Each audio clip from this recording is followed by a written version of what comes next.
امریکی صدر نے ایرانی پاور پلانٹس پر حملے 5 دن کے لیے مؤخر کرنے کا حکم دے دیا۔ ڈونلڈ ٹرمپ کہتے ہیں ایران کے ساتھ بہت اچھے اور نتیجہ خیز مذاکرات ہوئے۔ مشرق وسطی میں تمام مسائل کے مکمل خاتمے پر بات چیت جاری ہے۔ امریکی فوج کو ایرانی پاور پلانٹس پر حملے 5 دن کے لیے مؤخر کرنے کی ہدایت کر دی۔ حملے مؤخر کرنے کا فیصلہ مذاکرات کی کامیابی سے مشروط ہوگا۔ امریکی صدر ٹرمپ کا ٹروتھ سوشل پر اعلان۔ امریکی صدر نے گزشتہ روز آبنائے ہرمز کھولنے کے لیے 48 گھنٹے کا الٹیمیٹم دیا تھا۔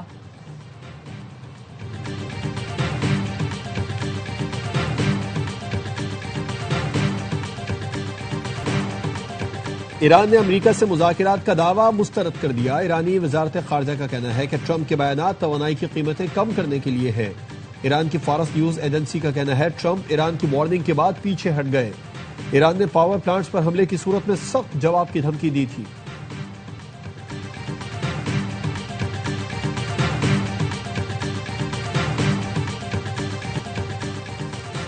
وزیر اعظم شہباز شریف کا ایرانی صدر سے رابطہ۔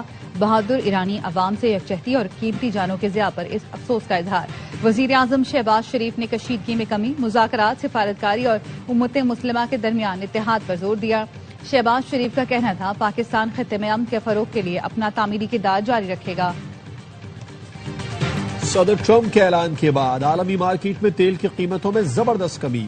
لندن برنٹ کی قیمت میں 10% کمی سے $102 فی بیرل تک پہنچ گئی۔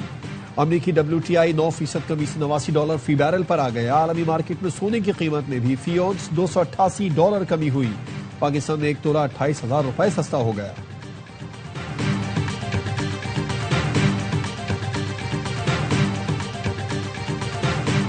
سرکاری خرچ پر ہائی آکٹین کے استعمال پر پابندی عائد، اطلاق فوری ہوگا۔ وزیر اعظم شہباز شریف کہتے ہیں ہائی آکٹین کا استعمال ناگزیر ہو تو اپنے خرچ پر ڈلوائیں۔ کفایت شعاری کی پالیسی پر سختی سے عمل ضروری ہے۔ فیصلے کا مقصد قومی وسائل کا ذمہ دارانہ استعمال یقینی بنانا ہے۔ غیر ضروری اخراجات میں کمی لانا وقت کی اہم ضرورت ہے۔ فیصلے کی خلاف ورزی کی صورت میں سخت کارروائی کی جائے۔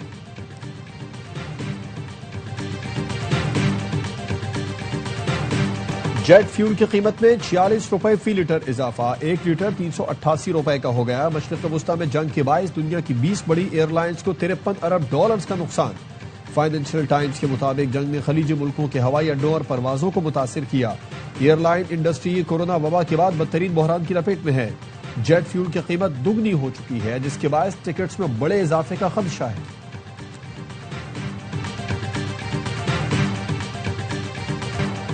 ملک بھر میں یوم پاکستان ملی جوش و جذبے سے منایا جا رہا ہے۔ دن کا آغاز توپوں کی سلامی سے ہوا۔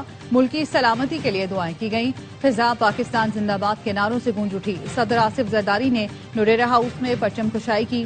وزیر اعظم شہباز شریف نے لاہور میں پرچم کشائی کی۔ مزار اقبال پر گارڈز تبدیلی کی پروقار تقریب ہوئی۔ گورنر سندھ نہال ہاشمی، وزیر اعلیٰ سندھ مراد علی شاہ اور میئر کراچی مرتضی وہاب نے مزار قائد پر حاضری دی اور فاتحہ خوانی کی۔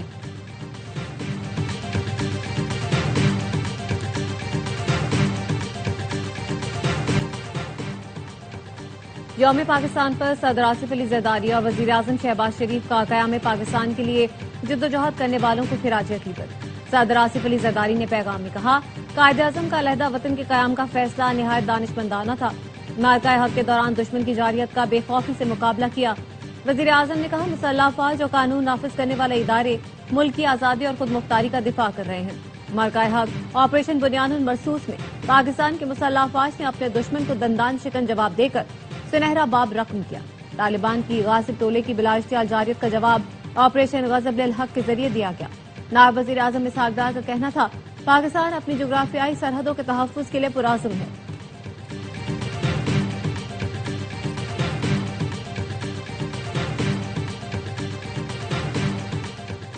عسکری قیادت کی یوم پاکستان پر قوم کو مبارکباد۔ Field marshal Syed Asim Munir, naval chief admiral Naveed Ashraf اور air chief marshal Zaheer Ahmed Babar Sidhu نے پیغام میں کہا آج کا دن ایمان، امیدوار اور استقامت کی علامت ہے۔ پاکستان جمہوریت کے تسلسل کے ساتھ ترقی کی راہ پر گامزن ہے۔ دہشت گردی اور انتہا پسندی کی چیلنجز کے باوجود مسلح افواج، قانون نافذ کرنے والے ادارے اور عوام متحد ہو کر خطرات کے خاتمے کے لیے پرعزم ہے۔ پاکستان بطور ذمہ دار ریاست امن و استحکام کے فروغ کے لیے کردار ادا کرتا رہے گا۔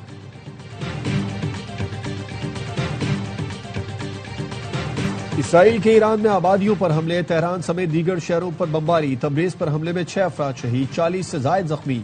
بندر عباس میں ریڈیو اسٹیشن کو نشانہ بنایا گیا، 1 شہری شہید۔ اصفہان اور اہواز میں رہائشی آبادیوں کو نشانہ بنایا گیا، اسپتال کو نقصان پہنچا۔ ہلال احمر کا کہنا ہے اسرائیل اور امریکی حملوں میں اب تک 80,000 شہری یونٹس کو نشانہ بنایا جا چکا۔ سینٹ کام کا کہنا ہے قم میں ٹربائن انجن پروڈکشن پلانٹ کو نشانہ بنایا گیا۔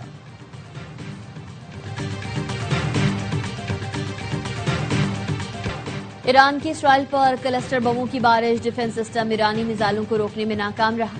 اسرائیل میں بڑے پیمانے پر تباہی، میزائل اسرائیل کے جنوبی اور وسطی علاقوں میں گرے۔ تل ابیب، ایلات، بیروسبا، ڈیمونا اور عراق میں ایرانی حملوں سے تباہی، درجنوں عمارتیں ملیمیٹ۔ اسرائیل میں خوف و ہراس پھیل گیا، ایرانی حملوں میں اب تک 11 اسرائیلی ہلاک اور ہزاروں زخمی ہو چکے ہیں۔ اسرائیلی وزیر اعظم نے گزشتہ روز جنوبی شہر عراق کا دورہ کیا۔ خاتم النبیہ ہیڈ کوارٹر کا کہنا ہے سعودی ایئر بیس اور بحرین میں امریکی 5th فلیٹ کو نشانہ بنایا۔ پرنس سلطان ایئر بیس پر میزائل اور ڈرون حملے کیے گئے۔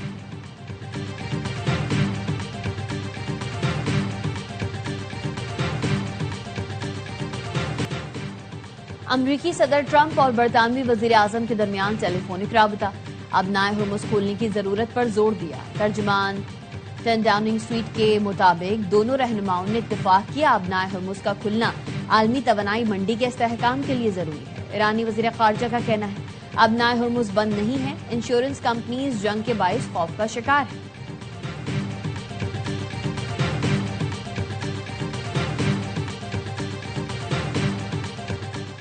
آبنائے ہرمز کی ناکہ بندی کے خلاف ہیں، معاملے کو عالمی صورتحال کے تناظر میں دیکھا جانا چاہیے۔ روسی وزارت خارجہ کا کہنا ہے امید ہے امریکہ عقل مندی کا مظاہرہ کرے گا اور ایران میں نیوکلیئر پاور پلانٹ کو نشانہ نہیں بنائے گا۔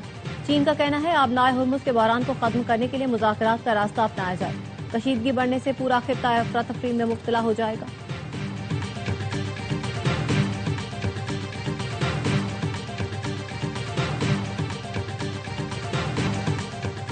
خطے میں پھیلنے والی آگ ہمارے گھر کی دہلیز پر آ رہی ہے، حملوں اور دھماکوں کے باعث خطے میں ماحولیاتی آلودگی کا خطرہ بڑھ گیا۔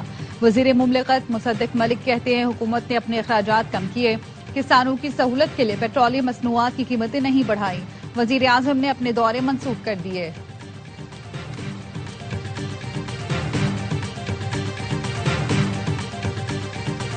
عمران خان کو NTVEGF کا تیسرا انجیکشن لگا دیا گیا۔ پمز انتظامیہ نے بتایا کہ عمران خان کو طبی معائنے کے بعد میڈیکل بورڈ نے انجیکشن کے لیے مستحکم قرار دیا۔ عمران خان کی باقاعدہ رضامندی کے بعد انجیکشن لگایا گیا۔ آپریشن تھیٹر میں تمام احتیاطی تدابیر اور پروٹوکولز پر عمل کیا گیا۔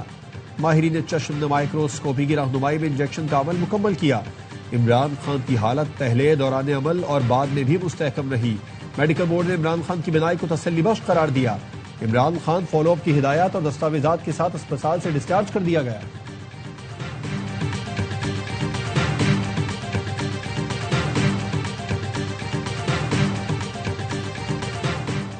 امریکی صدر کو سیلیوٹ کرنے والے وزیر اعظم کو نہیں مانتے، لوگوں کے مینڈیٹ پر ڈاکہ ڈالا گیا، یہ جمہوریت حقیقی نہیں۔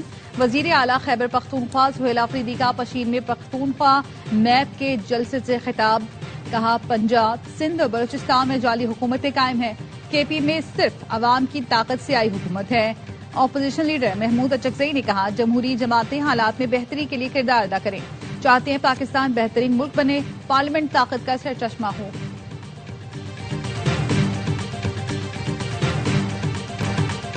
چیلنجز سے نمٹنے کے لیے اتحاد ضروری ہے، کوئی ہمارے ملک کی طرف میلی آنکھ سے نہیں دیکھ سکتا۔ وزیر اعلیٰ سندھ مراد علی شاہ کی مزار قائد پر حاضری کے بعد گفتگو۔ گورنر سندھ نہال ہاشمی نے کہا بانی PTI کی رہائی حکومت کا نہیں عدالتوں کا کام ہے، اگر عدالت بانی PTI کو بے گناہ سمجھے تو معاف کر دے۔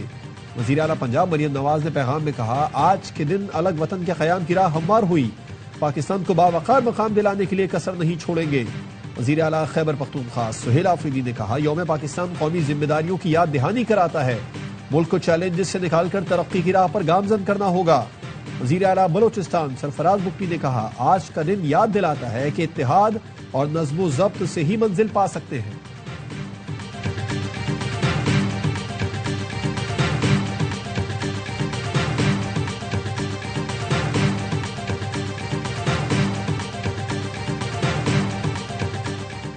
چینی قیادت کی یوم پاکستان کی مبارکباد، چین کے صدر نے کہا پاکستان نے مختلف خطرات اور چیلنجز کا ڈٹ کر مقابلہ کیا. پاکستان نے قومی ترقی کو فروغ دیا جس سے خطے میں امن استحکام خوشحالی کو فروغ ملا. برطانوی بادشاہ شاہ چارلز نے یوم پاکستان پر پیغام میں کہا پاکستان ایک خوبصورت ملک ہے.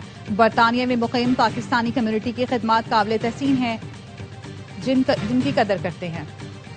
اس سال شہر میں نئے منصوبے شروع ہوں گے اور کئی مکمل بھی ہوں گے. میئر کراچی مرتضی وہاب کا کہنا ہے کریم آباد انڈر پاس 10 سے 15 اپریل تک شہریوں کے لیے کھول دیں گے. ہمارے لیے پیٹرول بحران بڑا چیلنج ہوگا.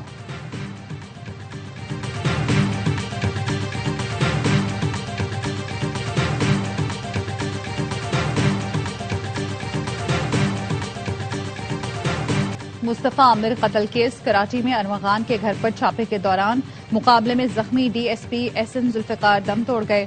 وہ لیاقت نیشنل اسپتال میں زیر علاج تھے. پولیس نے 8 فروری 2025 کو ملزم ارمغان کے گھر پر مصطفیٰ کی بازیابی کے لیے چھاپہ مارا تھا.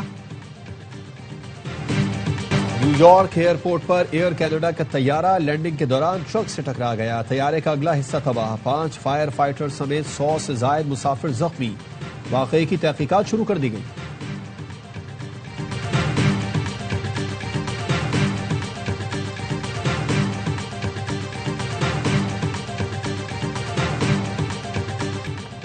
البانیہ کے دارالحکومت ترانہ میں حکومت کے خلاف کرپشن پر شدید احتجاج. مظاہرین نے وزیر اعظم ایڈی مارا کے گھر پر پیٹرول بم برسا دیے. پولیس نے مظاہرین پر آنسو گیس کی شیلنگ کی اور واٹر کینن کا استعمال کیا. مظاہرین کا انتظامیہ سے فوری مستعفی ہونے کا مطالبہ.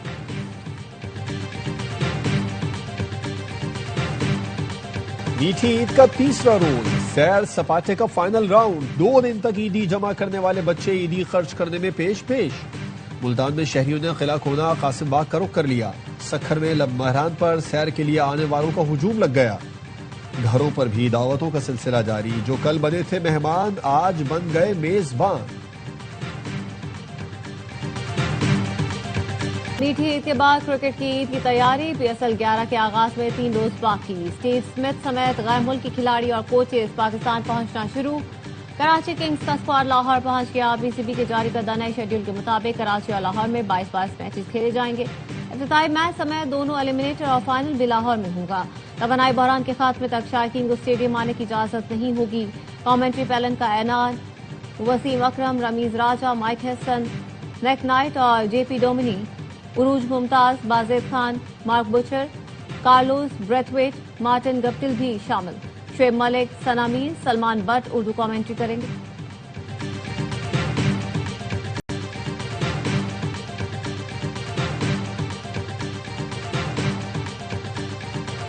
صاحبزادہ Farhan I C C player of the month قرار. صاحبزادہ فرحان نے T20 ورلڈ کپ میں سب سے زیادہ 383 رنز بنائے تھے.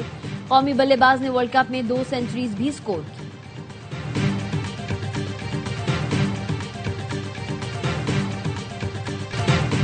اور سلمان اقبال فلمز، اے آباد فلمز، بگ بینگ فلمز کی پیشکش. آگ لگے بستی میں دیکھ کر شائقین کی عید کا مزہ دوبالا ہو گیا. ملک بھر کے سینما گھروں میں ہاؤس فل نمائش. کراچی کے فلم بین خوشی سے نہال. فلم کی کہانی، ایکشن اور میوزک کو خوب سراہا. لاہوریوں نے فلم کو عید کا شاندار تحفہ قرار دیا. کہا فلم کی پروڈکشن، کاسٹ اور سٹوری سب شاندار ہے. بیرون ملک میں فلم کامیابی کے ریکارڈ بنا رہی ہے.